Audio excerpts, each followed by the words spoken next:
Come back my mini blog guys, કેમ છો બધા મજામાં? તો આજ તો આપણે સવારમાં જાગીને આવી ગયા છીએ જુનાગઢને. જોઈ લો પાછળ દેખાય જુનાગઢનો ગિરનાર, બરોબર. ના હે આપણા માસીનું ઘર.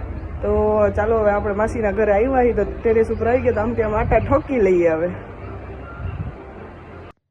તો આપણે બી ગયા હવે ગાઈસ નાસ્તો કરવા. છે અમારે યુગભાઈ જેમાં બહુ ભરાડી છે, બરોબર. જો કે ભેળ ખાવી તો આપણે બી ગયા ભેળ બનાવી. ભેળ ખાવા પછી જવું આપણે ઘર બાજુ. અને યુગભાઈ કેવી લાગી ભેળ તમને? મસ્તીની લાગી. તો ફાઇનલી ગાઈસ આપણે દેખો પહોંચી ગયા છીએ આપણા ઘરે, બરોબર. હવે થોડુંક ચા બા પી નાસ્તો બાસ્તો કરી લઈએ, ચાલો. સો ફાઇનલી ગાઈસ આપણને આવતો તો બહુ બધો કંટાળો. તો આપણે જો રસોઈ બનાવી નાઇટ ડ્રેસ બાઇડ્રેસ પહેરીને આપણે આવી ગયા ટેરેસ ઉપર આટા ઠોકવા માટે, બરોબર. આમ જો આ મમ્મીએ ચોખાની બનાવી દે વેફર, તો ટેરેસ ઉપર હુકાઈ. હવે આપણે આમથી આમ થોડીક આટા ઠોકી